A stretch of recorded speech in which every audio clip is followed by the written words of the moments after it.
அனைவருக்கும் செந்தமிழில் இனிய வணக்கங்களை தெரிவித்துக் கொண்டு மகாகவி பாரதியின் செந்தமிழ்நாடு எனும் போதினிலே பாடலை உங்கள் முன் பாட வந்துள்ளது கோப்பித்திபாரம் வகுப்பு. செந்தமிழ்நாடு எனும் போதினிலே இந்த தேன் வந்து பாயுது காதினிலே, எங்கள் தந்தையார் என்ற பேச்சினிலே ஒரு சக்தி பிறக்குது மூச்சினிலே. வேதம் நிறைந்த தமிழ்நாடு, உயர் வீரம் சேர்ந்த தமிழ்நாடு, நல்ல காதல் புரியும் மரபைய போல் இளங்கண்ணிய சூழ்ந்த தமிழ்நாடு.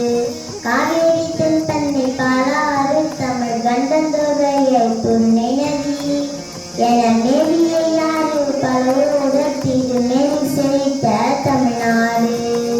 முத்தமிழ் மாமூலின் வரைய நின்று மொய்த்துள்ள காக்கும் தமிழ்நாடு. செல்வம் எத்தனையுண்டு பூமீதே அவையாவும் படைத்த தமிழ்நாடு. நிலத்திலே கடல் ஓரத்திலே நித்தம் தமிழ் செய்யும் குமரி எல்லை. வடமாலவன் குன்றாமே வெட்டிடைய புகழ் மண்டி கிடக்கும் தமிழ்நாடு. கல்வி சிறந்த தமிழ்